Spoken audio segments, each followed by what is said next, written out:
La asociación vendió mi tierra sin permiso, la presidenta falsificó mi firma, me vengué, me robaron la granja, pero olvidaron el agua, construyeron sobre mi tierra. Ahora me pagan, sin agua. Su ciudad de lujo no funcionó. Me querían quitar mi tierra, pero olvidaron quién controla su agua. Cuando descubrí que la asociación de vecinos había vendido en secreto 1700 acres de las tierras que mi familia cultivó durante más de un siglo, no sentí rabia de inmediato. Sentí otra cosa, determinación. Porque aunque ellos pensaban que podían robarme todo, olvidaron quién controla el agua que da vida a sus hogares. Todo comenzó una mañana común. El cielo estaba despejado, el aire olía a hierba fresca y yo ya estaba arriba de mi tractor antes del amanecer, como me enseñó mi abuelo. La brisa era suave, perfecta para sembrar. Pero mientras mordía mi sándwich de desayuno, mi teléfono vibró tanto que pensé que se había vuelto loco. 10 llamadas perdidas de mis vecinos, 3 mensajes de voz de mi primo y un correo urgente de la asociación de Oak Ridge Estates. Abrí el mensaje sin pensar. Fue como una broma mal contada. Me acusaban de violar el derecho a la tranquilidad de la comunidad por el ruido del tractor y aseguraban que mis gallineros generaban un olor ofensivo que afectaba los valores de las propiedades cercanas. Me daban 48 horas para cerrar toda operación agrícola o me multarían con $200 diarios. Me reí tan fuerte que casi me atraganto. Esa gente no tenía ninguna autoridad sobre mi terreno. Mi granja estaba fuera del perímetro de su jurisdicción. Pero eso fue solo el primer movimiento de su guerra sucia. A la mañana siguiente, la presidenta de la asociación apareció en mi patio. Llevaba un traje blanco impecable, tacones absurdos para caminar en tierra y una carpeta bajo el brazo. Iba flanqueada por 2 miembros de la junta, como si fueran su guardia personal. Señorita Walker, dijo con tono condescendiente. Soy Deborah Williams, presidenta de la asociación. Necesitamos hablar sobre sus infracciones. Me crucé de brazos. No hay nada que hablar. Ustedes no tienen poder legal sobre estas tierras. Pero Deborah sonrió como si supiera algo que yo no. Según la Junta de Zonificación del Condado, su exención agrícola expiró el año pasado. Lo que significa que ahora, su tierra se rige por nuestras regulaciones. Me paralicé un segundo. Eso no podía ser cierto. Yo pago mis impuestos cada año. Nada había cambiado. Pero antes de que pudiera responder, ella me entregó una orden de cese y desistimiento, y se marchó como si ya hubiera ganado. Llamé de inmediato a mi primo Tom, quien también era parte del consejo municipal. Llevan meses planeando esto, me advirtió. Deborah ha estado reuniéndose en secreto con desarrolladores. Está manipulando actas, aprobando cosas por debajo del agua. Esto no es un simple ataque, es una toma de poder. Esa noche revisé los registros del condado. Y ahí estaba, mi exención agrícola seguía válida por 5 años más. Deborah había mentido descaradamente. No solo no tenían poder sobre mis tierras, sino que intentaban robarlas mediante engaños y corrupción. Durante una semana ignoré sus cartas y multas. Pero entonces llegó el siguiente ataque. La policía comenzó a presentarse por denuncias ciudadanas. Quejas por ruido, por mal olor, por animales sueltos. Incluso presentaron una petición para declarar mi granja una molestia pública. El sheriff Davis, que había sido mi compañero de clase en la secundaria, vino una tarde con expresión incómoda. Mike, sé que todo esto es absurdo, pero están metiendo presión desde arriba. Esta asociación tiene poder, contactos, abogados, y acaban de firmar un acuerdo con desarrolladores. Tus tierras están en el centro del proyecto. Fue entonces cuando vi a los hombres de traje caminando por mis campos. Tomaban fotos, hacían mediciones, como si ya fueran los nuevos dueños. Conduje directo hacia ellos y les grité. ¿Se puede saber qué están haciendo en mi propiedad? Uno se giró con una sonrisa profesional. Soy James Miller, de Bethio Development. Compramos estas tierras a la asociación hace 3 semanas. Mi corazón se detuvo. ¿Cómo que las compraron? Yo nunca vendí nada. Él me mostró documentos sellados del condado, con mapas y, lo más inquietante, una firma que se parecía demasiado a la mía. Corrí a casa, abrí mi caja fuerte, revisé mis títulos. Todo parecía estar en orden. Pero cuando llamé al registro del condado, la respuesta me cayó como un balde de agua helada. Señor, hay una transferencia de propiedad registrada hace 6 semanas. Oak Ridge Estates es ahora propietaria de 1700 acres. Usted solo conserva 300. Mis manos temblaban. Eso es imposible. Jamás firmé esa transferencia. Tenemos documentos con su firma, respondió la secretaria. ¿Desea que se los enviemos por correo electrónico? Cuando los abrí, no hubo duda. Habían falsificado mi firma. Y justo entonces, vi el SUV de lujo de Deborah estacionado al borde de mi propiedad. Me miraba desde la ventana, sonriendo, como si todo fuera parte de su victoria final, como si ya no tuviera nada que hacer. Pero ahí fue cuando recordé algo que ellos jamás imaginaron. ¿Quién controla su suministro de agua? El agua es poder, y yo tenía todo el control. Durante unos días, me sentí como si estuviera atrapado en una pesadilla. Caminaba por mis campos, esos que mi familia había sembrado por generaciones, y lo único que podía ver eran máquinas, camiones de construcción y topógrafos con planos bajo el brazo. Y entonces, en medio del caos, recordé algo que lo cambiaría todo. En 1943, mi abuelo firmó un acuerdo con el condado. En ese entonces, se necesitaba construir un embalse para abastecer de agua potable a las comunidades rurales. Como dueño de esas tierras, mi abuelo negoció algo que parecía irrelevante para muchos, pero que hoy sería mi carta más poderosa, el control total sobre la distribución del agua. Ese acuerdo establecía que ninguna gota podía ser canalizada sin la autorización por escrito de nuestra familia. Nadie, ni siquiera el gobierno, podía modificar el curso del agua o su distribución sin nuestro consentimiento. Y ese documento aún era válido. Mientras los desarrolladores celebraban sus contratos millonarios y Deborah soñaba con un ascenso político, yo me preparaba en silencio. Visité al abogado que había manejado los archivos históricos del condado por décadas. solas. Le mostré la copia original del acuerdo, firmada por mi abuelo, notariada y archivada legalmente. Sus palabras fueron claras. Este contrato es indiscutible. Ellos no pueden mover una sola tubería sin tu permiso. Afuera, las retroexcavadoras seguían derribando establos, arrancando árboles centenarios y nivelando la tierra como si fuera papel. Yo no protesté, no hice escándalo, solo esperé. Pasaron los meses. Donde antes había campos de trigo, surgieron estructuras de concreto, torres de departamentos, centros comerciales con fuentes artificiales, calles privadas, complejos cerrados, todo levantado con prisa, como si temieran que el tiempo les ganara. Pero había algo que nadie revisó. Dependían totalmente del agua del embalse. Y ese embalse todavía era mío. Cuando las preventas comenzaron, lo anunciaban por todas partes. Una nueva ciudad sostenible, con acceso garantizado a servicios de primer nivel, calidad de vida en un entorno moderno, rodeado de naturaleza. Los comerciales eran perfectos. Las maquetas, deslumbrantes. El hype imparable. Pero nadie, absolutamente nadie, había pensado en leer las letras pequeñas del suministro hídrico. Justo cuando se acercaba la fecha de apertura oficial del complejo, envié un comunicado sencillo pero contundente a las constructoras, los medios y el condado. El encabezado decía: suspensión indefinida de distribución de agua por incumplimiento contractual. A la mañana siguiente, los titulares de las noticias estallaron. Megaproyecto inmobiliario en crisis. El suministro de agua está en manos privadas. Una ciudad construida sin agua. Error catastrófico de planificación. Inversionistas en alerta. Proyecto de $1.000 millones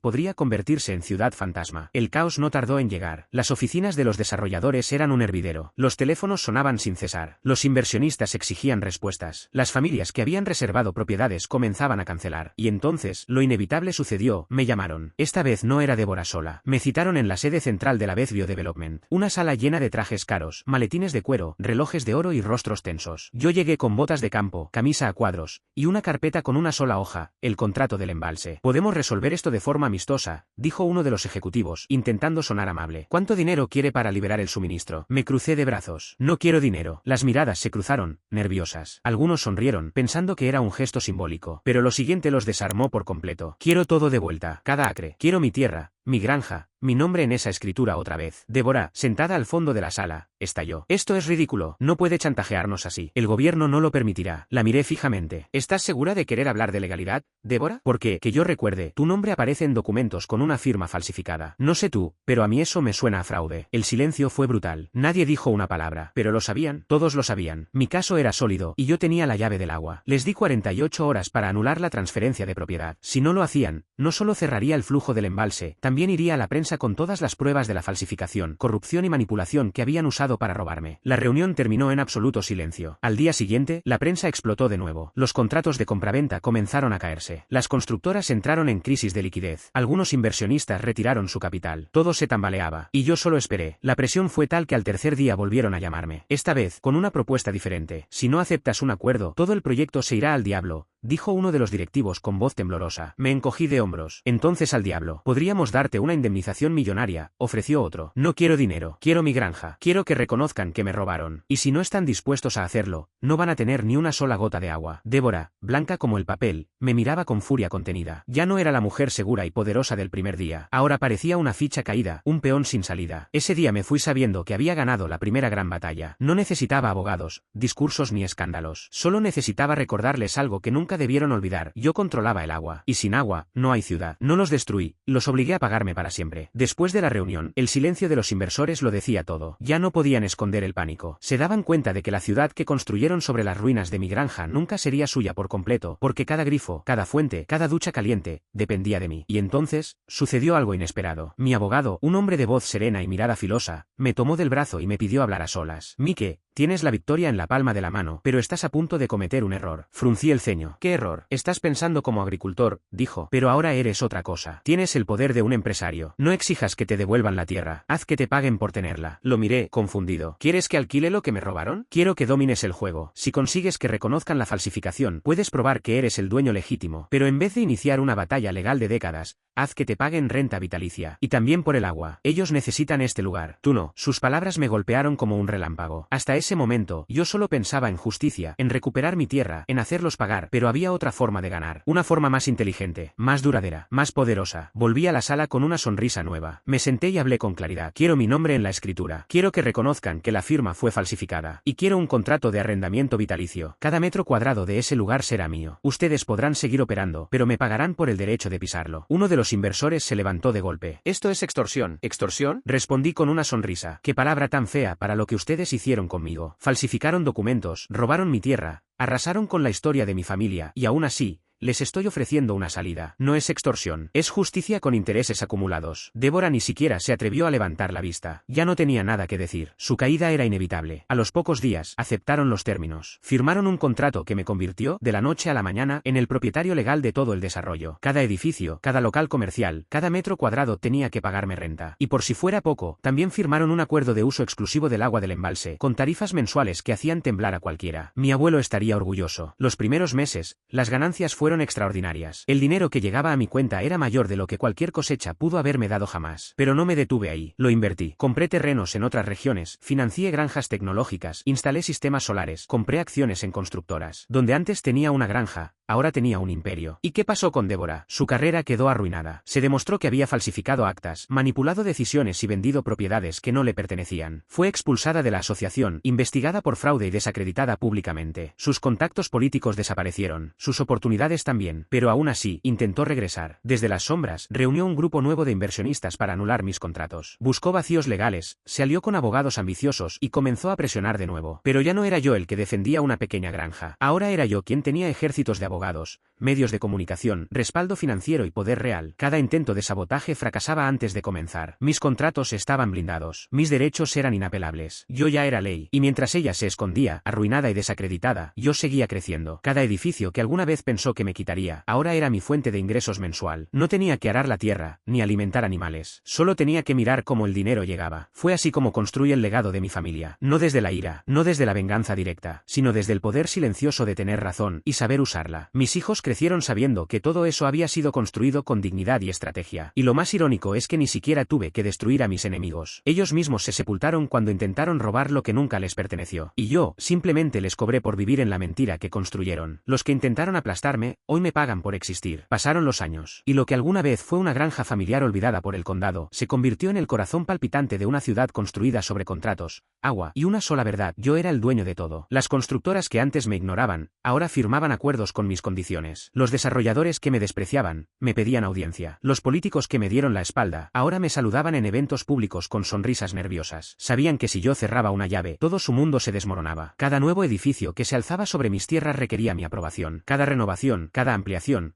cada lote que se intentaba vender, necesitaba pasar primero por mi escritorio. Se convirtió en una rutina simple pero poderosa: revisar, firmar, cobrar. Y lo más hermoso de todo es que no necesitaba hacer nada. Ya no trabajaba la tierra, ya no atendía gallinas, no me levantaba al amanecer para arar, solo observaba cómo funcionaba mi imperio. Una ciudad entera me pagaba por haber sobrevivido, y ahora vivía para que ellos nunca olvidaran quién mandaba. Con las ganancias, abrí fundaciones agrícolas, restauré parte de los antiguos terrenos de mi familia en otra región y comencé a invertir en innovación rural. Rescaté tradiciones, financié a nuevos granjeros, construí futuro con lo que antes quisieron borrar. Y mientras mi vida florecía, los que me traicionaron caían uno por uno. La asociación de vecinos, la misma que había intentado expulsarme por el ruido de mis tractores, fue disuelta oficialmente. Los escándalos, los fraudes, las investigaciones acabaron con ellos. Los pocos vecinos que aún vivían en la zona terminaron pidiéndome disculpas. Algunos incluso me preguntaron si podían participar en mis nuevos proyectos rurales. Los inversores más agresivos quebraron. Otros, resignados, aceptaron sus pérdidas y se retiraron. Pero lo más impactante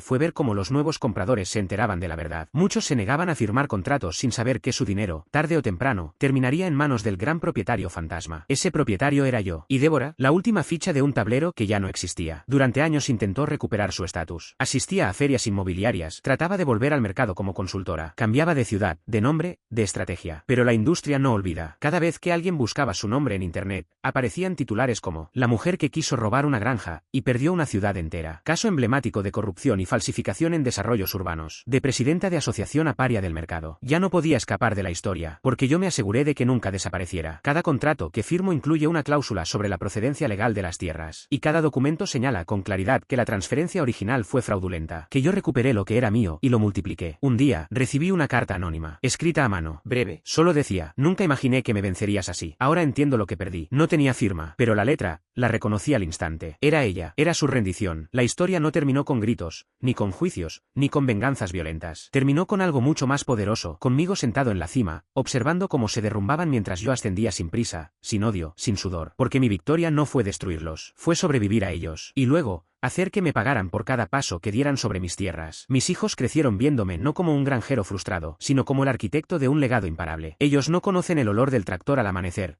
pero conocen el valor de la justicia silenciosa. Les he enseñado que la dignidad vale más que cualquier hectárea, y que a veces, la mejor forma de venganza no es pelear, sino cobrar. Hoy, camino por los senderos privados del complejo que alguna vez intentaron arrebatarme. Los jardines están bien cuidados, los centros comerciales llenos de gente, las familias felices. Y nadie, absolutamente nadie, sabe que todo eso sigue siendo mío. Cuando me detengo frente al embalse, el mismo que construyó el condado con el permiso de mi abuelo, sonrío. Porque el agua aún fluye, porque la historia aún se recuerda, y porque esa agua sigue llevándome riqueza cada día. Gracias por acompañarme hasta el final de esta historia. Si te ha gustado y te hizo reflexionar, te invito a darle like y a suscribirte al canal. Solo tienes que buscar el botoncito rojo debajo del vídeo y hacer clic. Es gratis y con eso nos ayudas muchísimo a seguir compartiendo historias como esta.